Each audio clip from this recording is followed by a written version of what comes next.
just packing up some boxes, you know. I can't take these with me, so I might as well just try to make them pretty anyway. We got a made in Japan Fender Strat, but I can't take it. You know, I've lost. You know, life sort of like it's just out of control now. Just how things snowball out of control. The people that can help you aren't there. The people that could do things for you, they're not going to do anything for you. I think they enjoy watching you fall down. So I'm just thinking, well, my visa's out October 23, what do I do? I have nowhere to go. I'll be homeless, it'll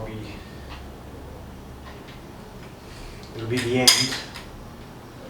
So maybe, so what do I do if I'm going to be homeless? What, buy a tent? You know, with my government just, you know, importing now, you know, Hamas supporters into Australia. And what I think they wanted 1 million Indians in the next 2 years. You know, I'm last on, especially a Labor government. I'm not going to be on their radar for help. Of course not. They're going to be very concerned now with importing Islamists and Indians. And you know, Indians are great people. I like Indians. They're cool. I've got no problem with them. But what I have a problem with is that when Australia needs help, you're supposed to stop and go, you know, Australians first. But it's Labor, what can I expect? Labor think Labor first. The Labor Party comes first. I don't think the Liberals are any better. But so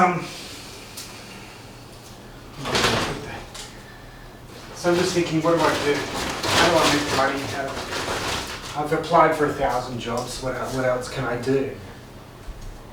Everybody says, well, work, you know, remote jobs, work from home. Well, they don't exist. I've done the Google Digital Garage course. I have an MBA in digital transformation. I've done the Microsoft advertising courses. I can do any Google SEO, SEM stuff online, but it doesn't really exist.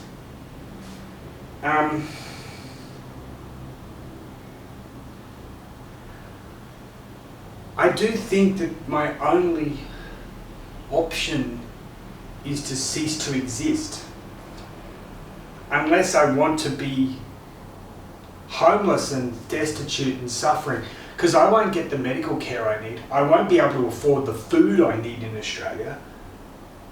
I have Crohn's disease. I've had surgery. I've had a metre of intestine removed. And I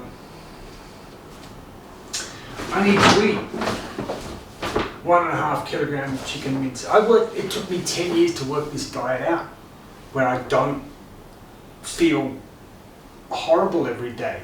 I can't eat vegetables. If I eat any vegetable other than broccoli, for whatever reason, broccoli and cauliflower are okay, and potatoes. But if I eat like salad, I bloat. I get very gassy. But I can't eat like a lot of broccoli, cauliflower, or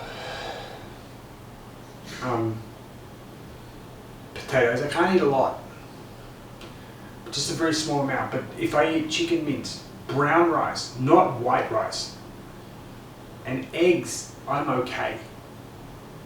But I have to eat like 1 kilogram of chicken a day minimum. Brown rice, I have to, you know, have like 8 cups a day. Eggs, about 8 eggs a day, and I feel okay. I feel physically strong. I can go to the gym now. If I don't go to the gym, my body starts to feel really tired really quickly. Like if I miss the gym for 2 straight days, I feel so much more tired because I'm constantly fighting against this disease. But if I go back to Australia, I can't afford it, right?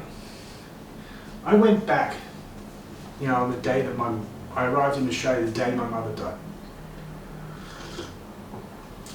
Didn't really get to speak to her for a few years before because I was overseas trying to work out my fucking life, you know.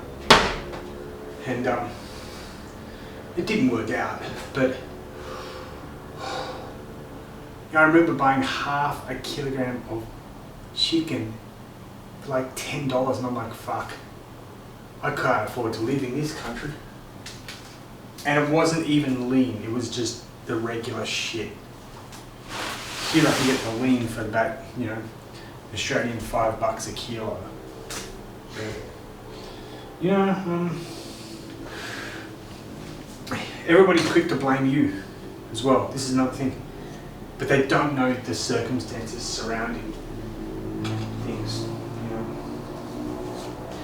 So I was thinking, well, what am I going to do? Just thinking, like, you know, I was watching this guy, I don't know, what's his name? I don't know.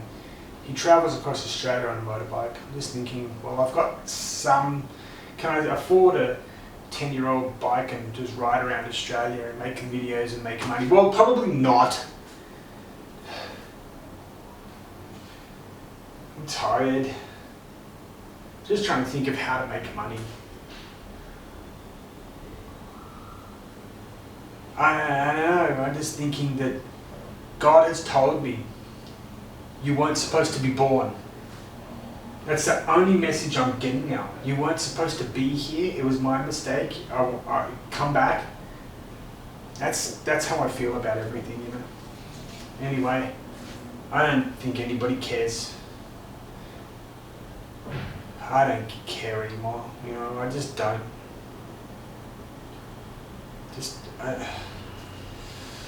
I don't know how I'm surviving now. You know, I just don't know how I'm doing it now. Because you don't know how sick I am right now. Just to let you all know. You don't know how sick my head is. And I can't do it. I'm breaking down really bad. But, yeah, I mean, the guy I work for said I'm breaking down, and he says, well, it's easy, don't have a breakdown. You know, like, oh, okay, yeah, yeah, right. If I just think like that, everything's going to be okay. No, it's not. You're not in control, you know. Something else is, and nobody cares. Because, you know, you're a man. You know, you're supposed to be on top of things. You're supposed to be everything's supposed to be perfect for you, you know. You just realise that, nah, we get really fucked up too, but at the end of the day, no one cares.